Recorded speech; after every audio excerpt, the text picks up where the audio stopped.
Assalamualaikum warahmatullahi wabarakatuh. Pada kesempatan ini saya akan mencoba mereview tugas dari mata kuliah manajemen proyek dosen yaitu Pak Joni Devitra. Adapun judul daripada artikel ini adalah proses dan praktek manajemen proyek teknologi informasi. Sebuah studi kasus komprehensif untuk keberhasilan implementasi proyek TI, dan artikel ini ditulis oleh Khalid Al-Amgrid dan diterbitkan oleh International Journal of Business and Social Science volume 5 nomor 11 Oktober 2014. Latar belakang daripada penelitian ini yaitu seiring dengan peningkatan globalisasi dan kemajuan teknologi informasi di seluruh dunia, memungkinkan perusahaan untuk meningkatkan teknologi informasi dalam perusahaannya.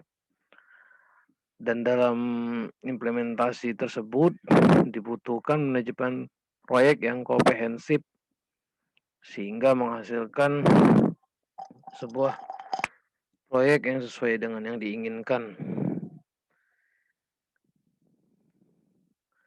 Permasalahan dalam penelitian itu yaitu untuk menganalisis tantangan dalam pelaksanaan proyek TI dan implementasinya. Maka dari itu dibutuhkan kajian untuk mengamati proses dengan yang lebih komprehensif. Tujuan daripada penelitian ini yaitu meneliti praktik terbaik dalam menjalankan pengelolaan manajemen proyek. Adapun dapat dipaparkan sebagai berikut. Yang pertama, merancang strategi untuk keberhasilan implementasi proyek TI.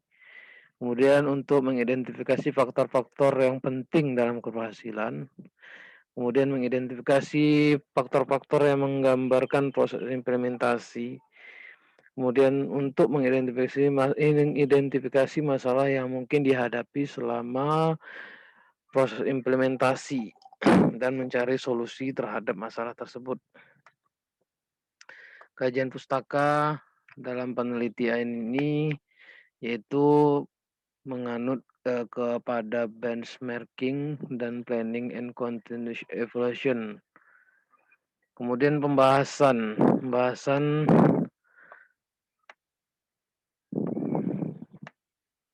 studi penelitian ini akan mencoba untuk menentukan praktik-praktik yang dapat diterapkan oleh sebuah keberhasilan pengelolaan proyek teknologi informasi. Dan untuk mencapai tujuan laporan tersebut dilakukan penelitian sekunder yang komprehensif.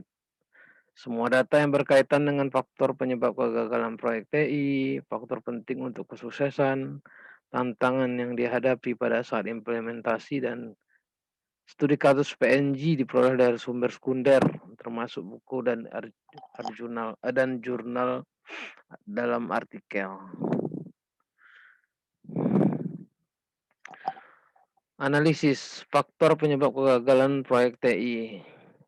Keunggulan aplikasi TI hanya dapat diperoleh oleh organisasi jika proyek TI diimplementasikan dengan sukses. Berikut ini contoh kegagalan proyek TI. Yang pertama, kurangnya strategi dan perencanaan. Artinya dalam proyek pelaksanaan TI tersebut, kurangnya strategi dan perencanaan yang matang dalam sebelum dia memasuki fase berikutnya. Kemudian keterlibatan pengguna tidak cukup. Artinya kalau menurut teori social contraction of technology Scott, teknologi bentuk tindakan manusia. Artinya dalam pembangunan manajemen proyek itu harusnya dilibatkan dari semua faktor yang berkaitan dengan manajemen proyek dengan proyek yang akan dilaksanakan tersebut. Kekurangannya juga pengawasan oleh strategic core, strategic inti. Artinya faktor lain yang bertanggung jawab atas kegagalan implementasi TI adalah kurangnya pengawasan terhadap implementasi proyek TI oleh strategi core. Manajemen proyek yang tidak berpengalaman juga masalah dalam manajemen proyek TI. Itu manajemen tidak terbiasa dengan perkembangan teknologi informasi dan minimnya pengalaman dengan aplikasi TI. Kemudian kurangnya komunikasi dengan development software.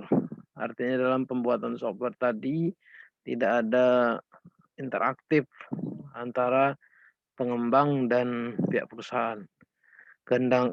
Dan selanjutnya adalah keengganan personil organisasi. Artinya staf, kemudian karyawan, operator yang kurang welcome dengan manajemen proyek TI tersebut. Kurangnya staf yang kompeten, artinya staf juga dibutuhkan dalam mengoperasikan aplikasi ini. Kalaupun tidak bisa, mungkin dilakukan pelatihan. Faktor penting untuk manajemen proyek TI itu berhasil, yaitu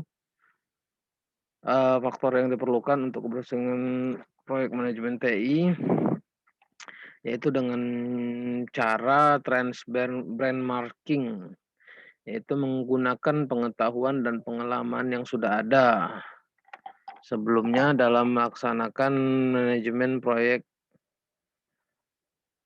Kemudian present of strategic plan. Di antara faktor penting yang mempengaruhi efektivitas manajemen proyek adalah rencana strategis yang disusun secara cermat. Kemudian comprehensive of planning. Suatu proyek membutuhkan perencanaan yang komprehensif agar pada saat pelaksanaan itu dilakukan secara efisien juga. Artinya dikaji secara luas dan diteliti agar tidak berulang-ulang. Kemudian ketersediaan sumber daya juga merupakan ketersediaan sumber daya itu organisasi harus memiliki sumber daya yang cukup dan layak untuk melaksanakan proyek tersebut. Kemudian strong leadership, keterampilan pemimpin. Jadi dalam manajemen proyek itu harus ada keterampilan daripada pemimpinnya juga agar jika ada kekurangan atau proses TI itu tidak tersebut dengan kebutuhan, dia juga bisa meng-cut off-nya dulu. Kemudian organization support. Menurut Jekyll dan Gleorson tahun 2006, keberhasilan manajemen proyek di perusahaan sangat diperlukan dukungan organisasi yang insentif. Oke, ini berikut gambaran umum dari situasi yang diusulkan. Contoh, ada sejumlah masalah yang menghambat. Contohnya pelanggan menelepon saluran bantuan di suatu organisasi.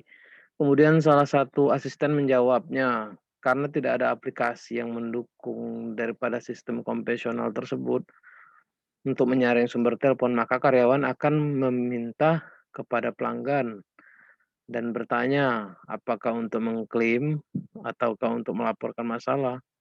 Jadi ada sejumlah masalah yang menghambat efisiensi organisasi dalam situasi yang dijelaskan. Pertama-tama, asisten yang menerima panggilan tersebut diminta untuk menanyakan pelanggan mengenai sifat panggilan tersebut. Setelah memperoleh informasi, kemudian asisten mentransfer panggilan tersebut ke masing-masing wakil. Pelanggan diharuskan menunggu sementara panggilan dialihkan. Proses keseluruhan tidak hanya menyanyikan waktu atau tidak efisien, akan tetapi juga mengurangi kepuasan pelanggan karena lamanya waktu yang dibutuhkan untuk proses tersebut. Jadi solusi yang ditawarkan apa? Solusi yang ditawarkan adalah melalui penerapan aplikasi IT. Peran asisten dalam menerima panggilan dapat digantikan dengan mesin otomatis. Mesin akan memberikan pelanggan dua opsi. Satu, melaporkan. Yang kedua, melacak klaim. Jika pelanggan menekan tombol 1, maka melaporkan. Jika menekan tombol 2, maka mengecek klaim.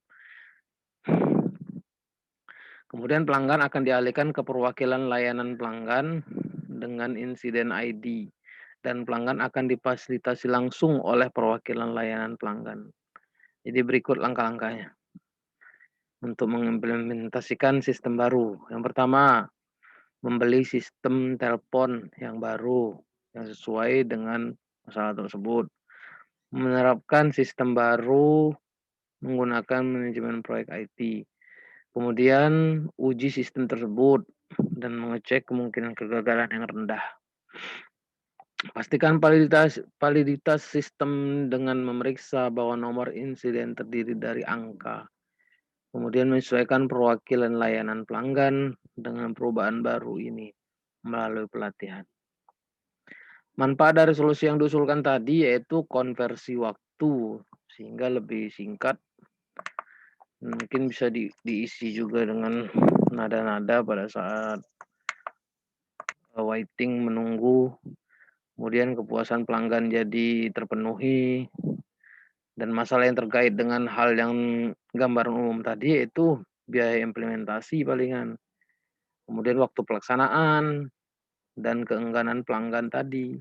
Apakah dia sudah menerima dengan sistem yang dibuat tadi atau mengerti, mungkin diperlukan penjelasan lebih detail lagi. Baik, ini akan dipaparkan dari studi kasus PNG. Protect and Gambling Company ini sebuah perusahaan yang beroperasi di banyak negara.